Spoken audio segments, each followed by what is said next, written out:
Tina Sansun Ramirez, the president of NextGen America, the country's largest youth voting rights organization. And we're super excited for our panel about the power of the Black vote, which, as we all know, Black Americans have consistently been saving American democracy for many, many years. And we have an upcoming election. So we're excited to have this powerhouse team. Nakara Campbell, the political director at the Congressional Black Caucus PAC, Quentin James from Collective PAC, and Kim Tignor, whose name I hope I said right, who's executive director at Take Creative Control. Let's get the correct pronunciation because everyone butchers my name, so I feel bad butchering your name. So give it right. You were very close. What was it? Sorry, we couldn't hear it. Tignor. Tignor. Okay, they told me it was like in Spanish, like the ñ, which they fooled me. So I've got it wrong. I apologize. But I would love for you all to introduce yourselves and your organizations and what you do to uplift the power and the voice of Black Americans and make sure that Black Americans have the full representation that they deserve. So why don't we start in the order that I introduced you all, Nakara, and tell us where you're coming from as well. Yes, of course. Well, thank you for having us. My name is Nakara Campbell. I'm fortunate enough to serve as the political director for the CBC PAC under the leadership of Chairman Gregory Meeks. And pretty much we're the official PAC of the congressional arm on the Hill, which hosts and boasts 58 members, 6 committee chairs, 23 subcommittee chairs. And my job is to make sure they all come back in their entirety, as well as helping allies across the Democratic caucus. So we make sure that we keep the majority in the Senate, in the House, in the presidential. So that's all I do. And Quentin, if you want to share a little bit. Awesome. Thank you so much for having us, Christina. It's so great to be here. My name is Quentin James. I'm the president and founder of the Collective PAC. We launched back in 2016 with the mission to build Black political power. Most folks don't know this, but 90% of people in public office around the country are white. And so it's our mission, our job to really make sure that African Americans are equally represented at every level of government, meaning local, state, and federal. So since we started, we've helped over 300 Black candidates get elected to office at every level of government. And we're working to really ensure, again, that African Americans are represented. We also have C3 and C4 affiliates that work to support Black voters. Our mission there is to maximize Black voter engagement and turnout. So that means making sure Black voters have the information, education, and the tools to get to the ballot box each and every election cycle. And so I'm so excited to be here and join you all. Can't wait for the conversation. And then, hi everyone, my name is Kim Tignor. I am the founder. We work to help creators of color share, protect, and monetize their work. But to empower our great creators, our great storytellers, is we have a creative partnership. We are actively always looking to connect our creators and our justice issues. And I have to tell you, we are fully focused on thinking about creating the bridge that, built by Belafonte and MLK. We connect our creators to the vote and increase engagement because again, as an earlier point, it is going to be people of color. It will be the Black communities that are going to, save the democracy. Well, it's great to be here with you all. At NextGen, we help mobilize young people, and I live in Texas, where we are. So another not known fact by some people is that we have the largest Black population of any state in the country, and that in 2020, we're really proud, all of us, I'm sure, that we had 30 million, a record number, 30 million eligible Black voters participate in the presidential election. And that we're also at this really critical moment where there's an election around the corner. The Supreme Court just heard another case that could take even further strip away components of the Voting Rights Act. We have a huge movement in the country of people that are trying to take our country backwards, and especially stripping the right of Black Americans to vote. And at the same time, when I try as a Latina and gain hope about, and the young people I organize about where we're headed as a country, I think of the resilience of the power of the Black community that has always pushed and organized in very what seemed like insurmountable conditions to make our country get closer to living up to its promise to be a full democracy, to guarantee all people the same rights and responsibilities. And Quentin, I actually didn't know that fact of 90% of elected officials in this country are white. And so there's a lot of work in this moment and a lot of potential for change. And so I'm wondering if you could explain to me each, like, I think what's inspiring for us as organizing young people is also how you all came to this work. You all look super young. But I'm wondering in your younger days, how you came and got into this work and what advice you would give to other young folks that are looking to get into this work. And we'll just keep going the order that we started in. Great, sounds good. Yes, I know I look like I'm 12, and I'm gonna shout out the great skincare. Yeah, you can also give your pro tips. You're also pro tips. Yeah, pro tips, all of that. I'm happy to give them all. I used to work at Sephora when I was on campaigns in my earlier days. Yeah, for 2 years. I've always been a stranger of also having multiple jobs while also doing this work. But that's a longer story for a longer day. So I actually fell into this work I like to say by accident, but by God's design. Nothing is really ever by accident. I was at UMD College Park, and my major required me to have a internship. I was an African American Studies major at Maryland, and that's one of the few that require that. And one of my friends was like, "Hey, like, become a fellow in one of these house offices. Like, my cousin is looking." And I was like, I never saw myself as that. I thought I was going to be like the next Soldan O'Brien, like, producing hard hitting news behind the scenes. And then I started to fall in love, love her. So I then fell in love with the work and realized everything that affected Black Americans in this country was a policy that was enacted by this person who was in this mystical place that we call Capitol Hill. And so I started from there, got another internship on the Hill, got into campaign work, and then the rest was really history. I was out in Long Island in 2016 election where everything felt like the end of the world. And then I fell into the D trip. And that was the 2018 cycle when we had glorious wins under Ben Ray Lujan. And that's just kind of how it happened. It's more other things that led me along the way, great mentors, great other Black folks that were lifting me up. I mean, my old boss, Mike Smith, was not Black. He's actually a white man, but he helped me as well, believed in me. I was like one of the few Black women to ever work in finance. So he helped me a lot, and I really am appreciative of that. But yeah, just really other people mentoring me. So if anybody would love to reach out, DM me on Twitter at Nakara Campbell. Happy to mentor anybody or give you guys some sound advice that's helped me, because that's the only way we're going to uplift. Yeah, so I'll hop right in. First, I want to say, Christina, you kind of talked about the power of the Black voters and the role that our communities played. I just want to give a shout out to Black women who really hold down the Black community in terms of us showing up and protecting our democracy. And so kudos to not just Kim and Nakara, but all the Black women out there who are doing the amazing work. We're also working to strengthen our work with Black men to make sure that we also, holding down our communities. So I got in this work kind of through two different opportunities. My first was with the NAACP.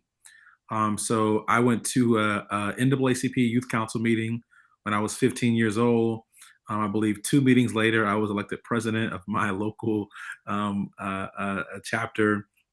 And so that was kind of my foray into advocacy and organizing, was through the NAACP. And so I would encourage folks who are watching to always consider that opportunity for you to get involved as a volunteer through the NAACP. Through my work there, actually, I got my first job in politics, which is working on the Obama campaign back in 2007. I was one of the first, I think, 50 or so staff people hired around the country in my hometown in South Carolina, where I was an organizer. And so from there, I actually decided to, which my parents thought I was crazy, to drop out of school, work on the campaign. But lo and behold, we were successful. And so as folks were getting jobs in the White House, I didn't have a college degree. And so I transferred to Howard and was able to take classes at night. But also I got an internship on Capitol Hill during the day, which led to me getting a job on Capitol Hill, which kind of led to me, again, getting into politics and kind of my full-time career. And so I would just say also to add on to Nakar's advice, take risks, go for that opportunity that may seem a little scary, but we guarantee you there's a community of folks in the progressive movement who will have your back and hold you down. And so as Nakar mentioned, like, we're all here to help folks go after those opportunities and kind of build their careers. So I'll jump in and go last, which is always dangerous. These are some impressive folks that I get to be on this panel with today. I would say that I started after law school, and I knew that I wanted to serve my community after law school, clerkship, and realized very quickly that I wanted to be a little bit in the process, right? Like, I wanted to be able to serve my community, not one system, but I wanted to influence the policy that was getting them there. And so to that end, working with the Lawyers Committee for Civil Rights Under Law, went in as a policy counsel, that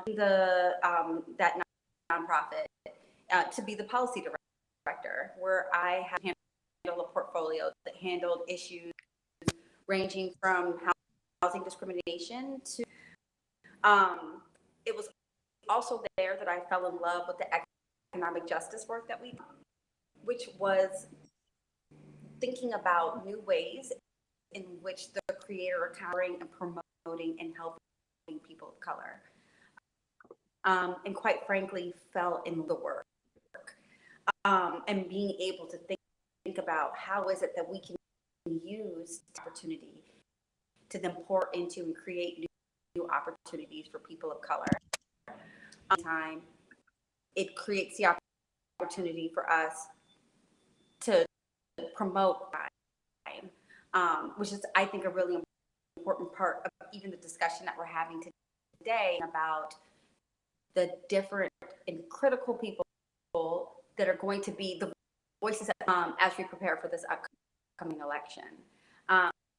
So it's all that to say that these interesting paths to where we are right now. But as long as you're able to and get a little bit closer to what your passion is, which I can tell you that everyone on this panel today is very much stepping into that passion, you will be true and you will soar to that. Well, I love that. And I love that everyone had a really interesting story and a little bit of a side hustle while they were getting into politics as well, or side projects, like 2 jobs instead of 1, because politics is already a lot of hours. But thinking about, we work with a lot of young people, and it feels like we're at this moment where there's been a lot of good things that have happened in the last few months of real progress being made on student debt, or climate change and green jobs, or gun safety that young people have pushed for. But also a lot of the young people I work with feel like we're up against so much. And we always say at NextGen, the arc of history is long. And yes, it bends towards justice, but we have to be the ones to bend it. And so even though y'all look so young, given the time period you've been in here, how have you seen the Democratic Party and politics change just in the last 10 years to be more responsive, or not responsive to the needs of the Black community? What have you seen that gives you hope about the direction we're headed? Yeah, I think for me, just witnessing a lot of our members represent districts that are not necessarily the traditional CBC district, where it's majority minority or majority Black, that has been something that's been in awe, because we've never had traditional, as we call them, frontliners, people who are on the front lines defending the House majority, that were Black. So before we had 8, so it was Antonio Delgado, Stephen Horsford, Lucy McBath, Jahana Hayes, Colin Allred, Lauren Underwood. I'm probably missing one. But it was all of them defending those front lines. And then they again defended it again in 2020. And so watching Joe Neguse come to Congress, where his district is in Colorado, and he's one of the first African Ethiopian members of Congress. So seeing him come into that fold, or Ilhan Omar, who's Somalian. And so it's like seeing all of this different things from the different parts of diaspora has been amazing to watch, but also just seeing, other folks believing that Black people, one, aren't a monolith, and two, can represent districts that we're all essentially like American, because we are, and they also are believing in that as well. So now you see Antonio, he left New York 19, now he's running for lieutenant governor of New York, and you see them climb into these new heights. Although it does seem hopeless sometimes, and I know it does, especially for our young folks out there, you can witness all the progression that has happened. And I think being in such a historical caucus as the CBC, and being around like legit Black Panthers, which is one in Bobby Rush, or being around when, John Lewis was alive, or Elijah Cummings, and like witnessing them and speaking to them and hearing their thoughts and knowing they were just 26 when all these things were happening to them, it just keeps hope alive. It's just different. It's the same game. It's just different players, unfortunately. So we have to keep fighting, because the white supremacy will keep fighting against us at every turn. So that's what I try to keep the hope in that alive. Yeah, it's kind of funny. I haven't really stopped to think about the past 10 years and all the change that we've seen kind of get ushered in. I think it's important for folks to remember, like in 2012, we saw the highest Black vote in history to that time, right? It was the first time that Black voters had outpaced white voters in a presidential election cycle. And so that not only reelected Barack Obama, but it ushered in a whole new generation, as Dakar mentioned, of political leaders and folks kind of seeing opportunity, right? So I think without seeing that happen with Obama, we may not have seen Stacey Abrams, right, run a historic campaign for governor, or all the African Americans who have run statewide around the country for attorney general, lieutenant governor. And so I think that's one of the changes. But also I think just with how we treat um,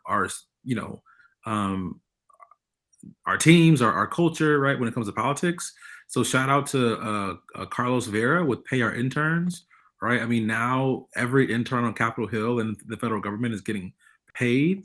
I was one of those unpaid interns, and so I know what that means. And so that's a huge change, right, with allowing more folks to be able to access these opportunities. I mean, I don't know if a lot of us have seen, but shout out to the folks behind the, Dear White Staffers, IG online, who are kind of leading towards, unionizing federal employees.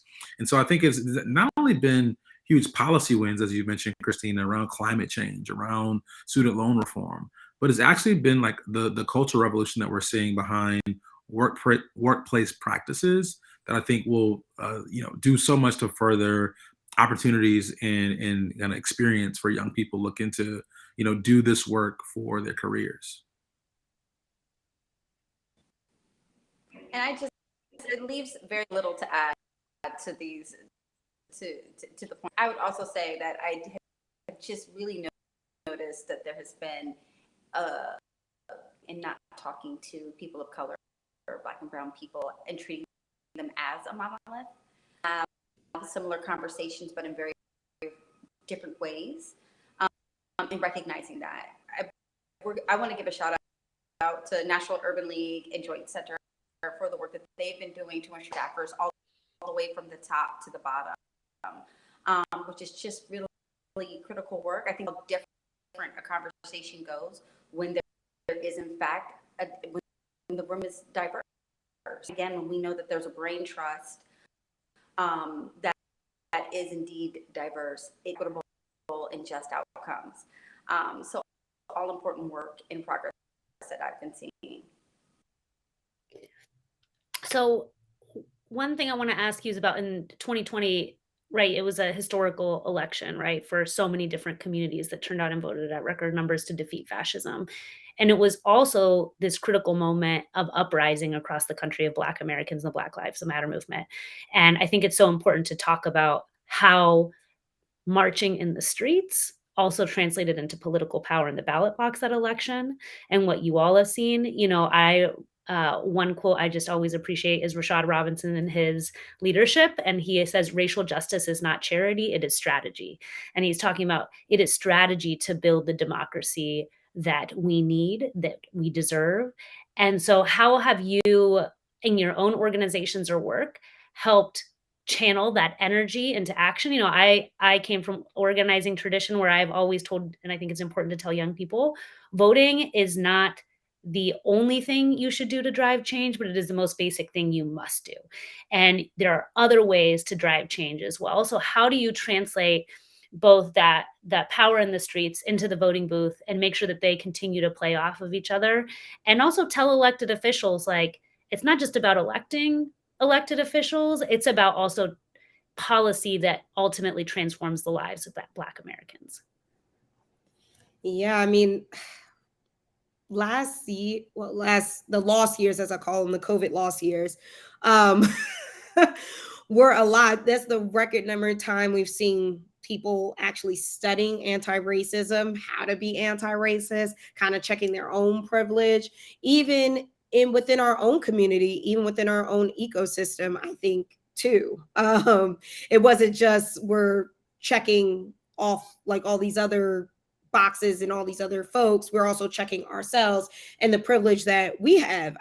Hood Feminism by Mika Kendall is a great book that I suggest everyone to read. And I've suggested it even to members of Congress because it's something that also checks your internal privilege that you might not see. But as I always say to activists in the streets and then myself within the ecosystem of effecting change and policy is that we need both.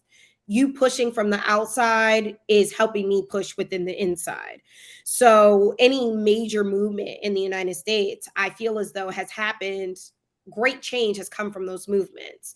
And we've seen it. And so I think we're not done at all. As I tell young folks all the time, do you want term limits? Term limits are you going to the ballot box and voting them out. We've seen incumbents not come back. So it is up to you to make that change. And I also want to reiterate, because I know sometimes even people my age, I'm in my early 30s, folks are like, well, there's no change happening, voting doesn't matter. The time that you are brought into this room to the time you die, someone, an elected official, is signing off on your life. So whether you vote or not, decisions are being made on your life.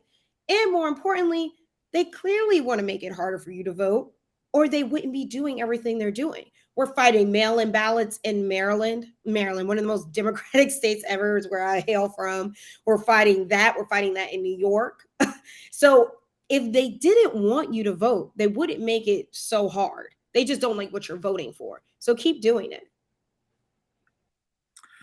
Yeah, those are great points. I would say 2016 and 2020 were very eye-opening in that it's kind of been one of the first times that we've seen international forces really play in our elections. And I think that's still happening today, even as we head towards the midterms, and that there are these narratives that have really weaponized American racism and have really created a huge divide in our country, mostly, in my opinion, because we haven't dealt with those issues through enough public policy, right? I know all of us, right, and our allies are working to address those, but there are a lot of issues out there that we just haven't addressed. And so what we've seen is that a lot of Black voters feel like their vote has been either taken for granted or that the Democratic Party, Republican Party, right, they're not really engaging them. And so we've been working to try to fix that, starting our programs earlier in the cycle, working with great partners here like NextGen, like CBC PAC, to make sure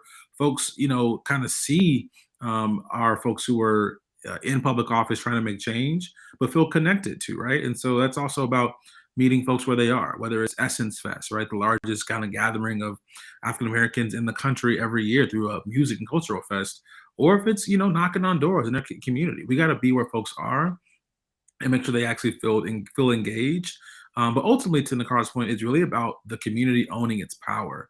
If our community feels powerless, then they're not going to take their vote seriously. And so we have to do everything we can to communicate the power of the vote and show folks and demonstrate to them that, yes, when you vote, these things do happen, right? We mentioned earlier, right? Student loan reform, the Inflation Reduction Act, huge, progress on climate change. That happened because people voted at record numbers in 2020. And so it's important that we continue to make sure folks understand that, feel that, and get that message earlier in the cycle and not just in, October before the elections. And I mean, I'm going to go back to that summer. Think about how it was the summer of all summers, right? We had a filling Black and brown bodies at a district rate. We had doing decisions on the Affordable Care Act. And we were then in what important elections, presidential elections of our entire lives. Time we noticed, and we were over the moon when we saw candidate Biden and then candidate Sanders promised to nominate the first. What we didn't see was then this demand be integrated in every list of of the folks that were taking to the street. And was to make sure we were connecting the dots on the importance of the vote to the Supreme Court. Because Christina, you literally opened us up when you started this conversation. You Mulligan is literally just happened on Tuesday. This is a gerrymandering case. What we really wanted to do was to help communities of color connect the dots and understand why it is so important on the Supreme Court. We did a creative partnerships campaign called She Will Rise. It was empowering, and we only worked with Black women vendors. Black women needed a messaging and visuals that were all very much authentic women in Black communities. Because the fact of the matter is that are handled by the Supreme Court. It's so important to make sure that we have someone that sees the human. And so now when we go and tell our communities that you need to vote, we now have Ketanji. If you guys have not had the opportunity to read some of her insights that she shared first day on the Supreme Court, or this is her first week, but she was listening, and the commentary and the questions that she asked is just a complete lesson in for us to vote. It is so important for us then to pay attention to the consequences and so impact of us showing up and voting, because now our voice is now very much reflected into cases as these 9 justices go and deliberate on issues that are going to impact the next election and for our grandchildren, great-grandchildren, and beyond to be able to vote. So here is a real true lesson of your vote in action and having very real. It's important for us to show up for every election. I'm so glad you said that, Kim. Listening to Justice Jackson's questions this week, it was like power, fire. This is what the power of representation from lived experience, how it transforms bodies, right? Like I get chills when I think about what she was saying, because it was just, she was basing it in history, basing it in fact. And that she went and looked and did the work because she understood from her own lived experience the consequences of what was being discussed, the implications for the future, and its history. It was just incredible. And so it makes me think about, Quentin talked at the beginning of it, we want to thank Black women, right? The backbone of progressive politics, of saving democracy in this country for many, many, many, many years. And then I think about, Justice Jackson's questioning, her line of questioning, just how powerful it was. And then I think about some of the amazing Black women candidates this election that we're seeing: Val Deming, Cheryl Beasley running for Senate, of course, Stacey Abrams, who's going to be the first Black female governor in the United States and make history. And so I'm wondering for you, how do you hope that it's not just, it's about representation, but it's about transformation of bodies, and some of these races that we're seeing in these Black candidates, what's giving you hope, or how, and your thoughts about some of these races that we're seeing across the country? Yeah, I mean, it seems like every cycle, and this is not to diminish candidates for cycles previously, they just get more stellar and like so good. And I'm just like, so how do you guys sleep? Really? Like we have a Dr. Kermit Jones who's running in California. He's a doctor, a vet, and a lawyer, and he was treating folks in COVID. And I'm like, so like, but like how? And the fact that we still don't have a Black woman in Congress or in the Senate who actually was a vet in the military, that's crazy to me. And we have that right now in Jackie Gordon running in New York, second congressional district. And then we have someone who was a rising star with Emily's List and Amelia Sykes. And then we have another young brother, Jevin Hodge, like who's running in Arizona. We just have all these young, energetic, dynamic candidates who are doing the work, making themselves be seen, have made themselves run just amazing campaigns. And it's all, like you said before, Christina, that lived in experience. I don't think I would be a great political operative if I didn't take my living experiences. My mom is from Baltimore, my dad's from Texas. So when you brought up Texas, I was like, you know, my family's from College Station, lived there most of my life. My cousin used to play basketball at Texas A&M. She's 6'4". I clearly did not inherit that gene. It's okay. I'm a strong 5'2". But bring it in these different types of lived in experience of like how my mom grew up or how my dad grew up, and like seeing those candidates bring in their lived in experience is how we're able to make ourselves just better people. Like Val Demings is a perfect example. She was a social worker turned police officer. Her husband was also a police chief as well. So bringing in all of these different types of energies is how we make good laws, and it's not a monolithic law. It's not like, oh, this one experience from this family brings this type of experience, and that doesn't make us a better America. We are diverse by our outlooks and our backgrounds and our perspectives, and so it makes me excited and actually hopeful for the future. And so we're going to keep fighting with all these lovely folks on this call to make sure it's reflective of our nation. Quentin, you, I think, are saying the most brilliant stuff you've ever said, Yes. but it's on mute. Thank you.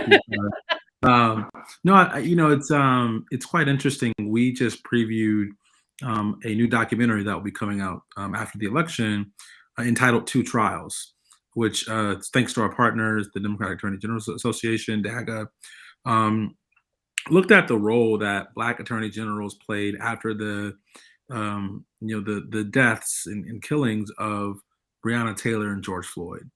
And in Kentucky and in Minnesota, you had two Black attorney generals over those states who both oversaw the prosecutions or lack thereof of the police involved.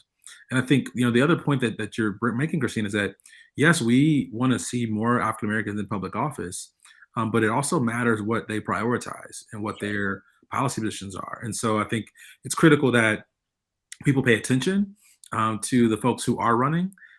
There are a lot of big names running this cycle, whether it be Raphael Warnock and Stacey Abrams, or a Tim Scott and a Herschel Walker, right? Those candidates, yeah, they're all Black, but they have very different perspectives on how to implement change in our community. So it's important that people research who you're voting for, what they stand for, and just know that these groups on this call are never going to put forth folks who don't have the best interest of our community at hand.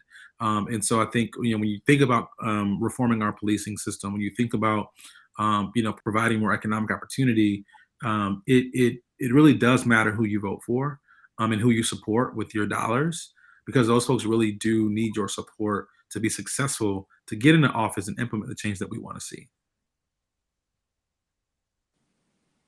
And I'm just going to add, so I think I'm the only C3 on the call. I'm going to go ahead and flag for everyone that for us, it is just really important that everyone vote. I think that if you educate yourself on, like, Nakar is absolutely right. These folks, if you take a moment to educate yourself on who's running in your district, it's not a hard time. One thing that is always heavy on my mind is that we need to be getting out every election, and we need to be voting up and down which is something that we is missed. And so, you know, once we educate ourselves on who is on the ballot, often an easy one.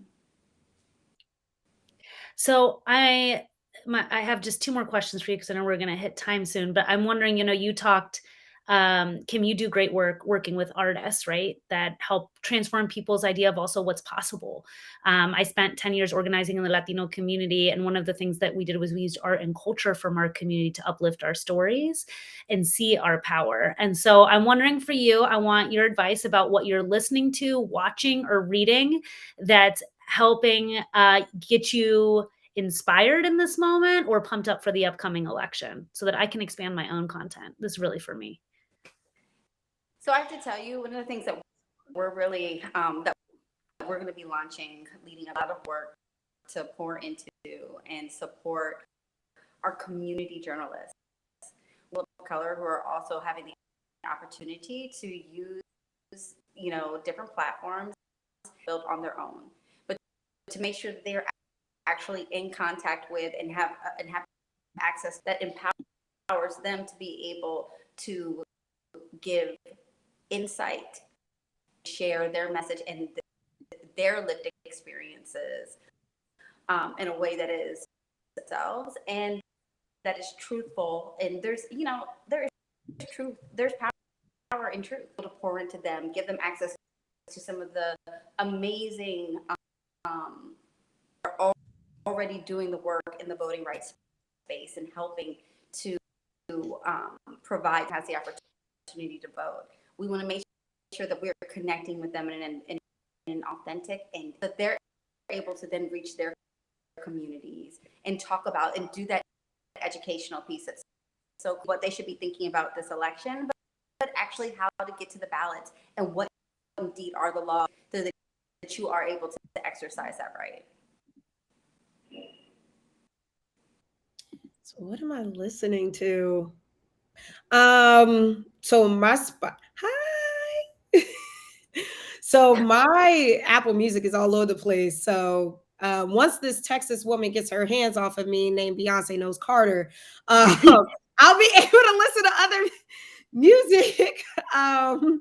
But honestly, Renaissance has been taking over my day.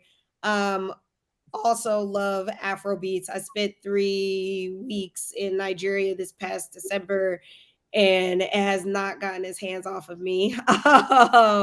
So love Afro beats. What else? Other podcasts that I like to listen to.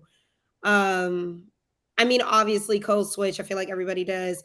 The Daily's always good, but I also like Royal Blood, which details like all of the graphic murders of like royal people throughout history, which is so dark. But like, I'm like a history nerd. Like, I stand Anne Boleyn, like, you know, victory for my girl. And other things that I like to just 10 to 15 minutes, I do watch Fox News only to see what they're saying and to see how I was saying stuff to inspire us, not but it can inspire us because it makes you like pumped up, and Yeah. then you get in your boombox session and then you're over there like boxing. And then when I do my mindfulness meditation with Chelsea Jackson Roberts on Peloton, then I can recenter myself. But Go then through different emotions, get them all out. I hear it. Okay. but that inspires me. That's awesome. So I'm the, I guess, sci-fi nerd on the crew today. I'm really into Andor and the new Star Wars series that are out. I just think kind of seeing the complexities of, you know, folks trying to fight for, you know, freedom and justice in a, you know, future world, I think, or universe or galaxy is super interesting. So I'm big there. I can't wait for Black Panther to come out. I'm already like trying to, you know, reserve some theaters and stuff for folks to go see that in November.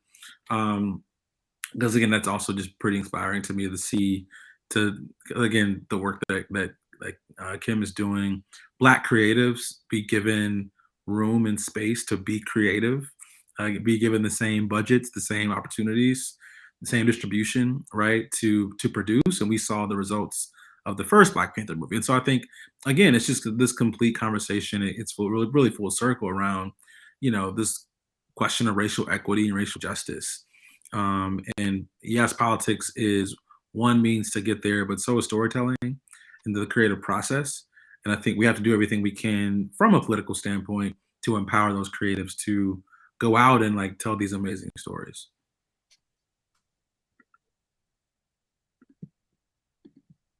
So I love all of that. You've all expanded.